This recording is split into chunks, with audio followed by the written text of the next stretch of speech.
नमस्कार. तुम्ही पाहताय केमया काउन्सलिंग. आज आपण डिप्रेशन बद्दल बोलूयात. डिप्रेशन म्हणजेच नैराश्य या एका आगळ्या वेगळ्या विषयावरचं हे एक भन्नाट पुस्तक आहे. पुस्तकाचे लेखक आहेत अच्युत गोडबोले आणि अमृता देशपांडे. हे पुस्तक रुद्र प्रकाशनानं प्रकाशित केलेलं असून या पुस्तकाची किंमत आहे ₹300.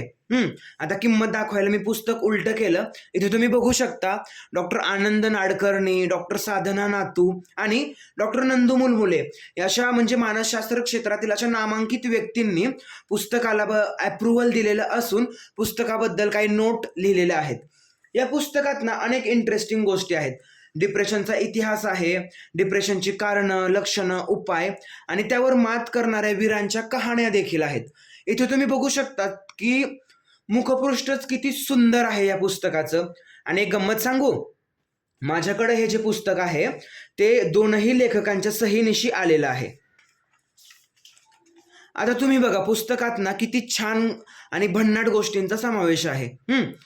पुस्तकामध्ये नैराश्य म्हणजे काय, त्याची ओळख, कारणं, परिणाम दिलेले आहेत. हे तुम्हाला मी अनुक्रमणिका दाखवतो आहे. हवं तर तुम्ही पॉज करून बघू शकता. नैराश्याचे निदान, प्रकार, उपचार हे सगळं दिलेलं आहे. म्हणजेच बायपॉलरपासून जवळपास थेरपीजपर्यंत सगळ्या गोष्टींचा इथे समावेश आहे. आणि केसेस पण दिलेल्या आहेत. म्हणजे बऱ्याचदा कसं होतं की माणसाला थिअरी अभ्यासायला गेलं की लक्षात येत नाही. एखाद्या उदाहरणानिशी माणसाला समजावून सांगितलं तर लगेच गोष्टी समजतात. आता शाळेत असतानाच बघा ना, शिक्षक आपल्याला काय सांगायचं, एखादं गणित असं असं करतात, हा फॉर्म्युला आहे, नंतर स्वतः सोडवून दाखवायचे. तसंच इथं पण केलेलं आहे की प्रत्येक केसेस दिलेल्या आहेत की रस कमी होणं, निरुत्साही वाटणं, झोपेच्या समस्या, कामेच्छा कमी होणं, अस्वस्थपणा किंवा मंदपणा येणं, अशा वेगवेगळ्या गोष्टी दिलेल्या आहेत. म्हणजे की हे पुस्तक वाचल्यावरती तुम्हाला समजेल की नैराश्य काय असतं, तुमच्या आजूबाजूच्या कोणा व्यक्तीला नैराश्य आहे का हे तुम्ही निश्चितपणे ओळखू शकाल. इतकं म्हणजे हे पुस्तक मस्त लिहिलेलं आहे. आणि त्याच्यावर उपचार पद्धती कोणत्या असतात त्याचा देखील इतिहास दिलेला आहे. पार मध्ययुग, रामायण, महाभारत याचा देखील समावेश इथे केलेला आहे. आणि थेरपीजबद्दल देखील सांगितलेलं आहे. खूप खूप इंटरेस्टिंग पुस्तक आहे. पुस्तकामध्ये अनेक वेगवेगळ्या केसेस दिलेल्या आहेत, अनेक आकृत्या दिलेल्या आहेत, अनेक चित्रे आहेत. त्याच्यामुळे वाचताना खूप रंगत वाटते. आणि या पुस्तकाचं अजून एक वैशिष्ट्य म्हणजे की आजूबाजूला कोण डिप्रेशनमध्ये गेलेले हे तुम्ही अगदी सहजासहजी ओळखू शकाल. इतकं परिपूर्ण हे पुस्तक लिहिलेलं आहे. कसं होतं बघा ना की आपल्या आजूबाजूला असणाऱ्या लोकांमध्ये अचानक बदल होतो. रोज आपल्यासोबत येणारा, बोलणारा, बसणारा, हसणारा, खेळणारा माणूस अचानक एका खोलीत स्वतःला कोंडून घेतो. त्याचं बोलणं कमी होतं, वागण्यात काहीतरी बदल होतो, एकदम शांत शांत होतो. आपल्याला समजत असतं की याच्या पूर्वीच्या वागण्यामध्ये किंवा नेहमीच्या वागण्यामध्ये आणि आताच्या वागण्यामध्ये काय बदल झालेला आहे, पण आपल्याला माहिती नसतं की का झालेलं आहे हे. या पुस्तकातून ते तुम्ही नक्की ओळखू शकाल. म्हणजे व्यक्तीच्या वागण्यातील बदल, कधी त्याला डिप्रेशन आलेलं आहे किंवा कधी त्याला नुसतं ताणतणाव आलेला आहे, कधी तो फक्त चिंताग्रस्त आहे, या सर्व बाबी ओळखण्यासाठीचं पॅरामीटर या पुस्तकामध्ये दिलेलं आहे. हे पुस्तक कित्येक दिवस आउट ऑफ प्रिंट होतं. आता नंतर रुद्रप्रकाशनानं काढलेलं आहे. तुम्हाला जर हवं असेल तर तुम्ही रुद्रप्रकाशनासोबत संपर्क करा, त्यांना मेसेज वगैरे करा, ते तुम्हाला घरपोच पाठवूनही देतील.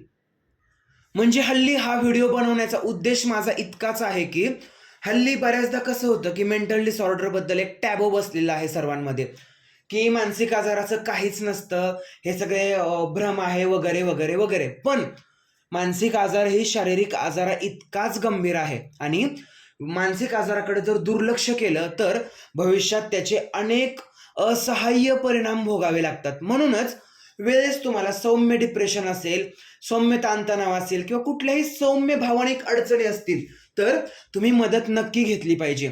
नंतर मात्र जसं जसं जसं जसं तुमची हे सहन करण्याचे दिवस वाढत जातात तसंच साधं डिप्रेशन कधी क्लिनिकल डिप्रेशनकडे वळेल ते देखील सांगता येत नाही. म्हणूनच वेळेत ओळखता आलं पाहिजे, वेळेत उपचार घेतले पाहिजेत, कारणे मीमांसा केली पाहिजे.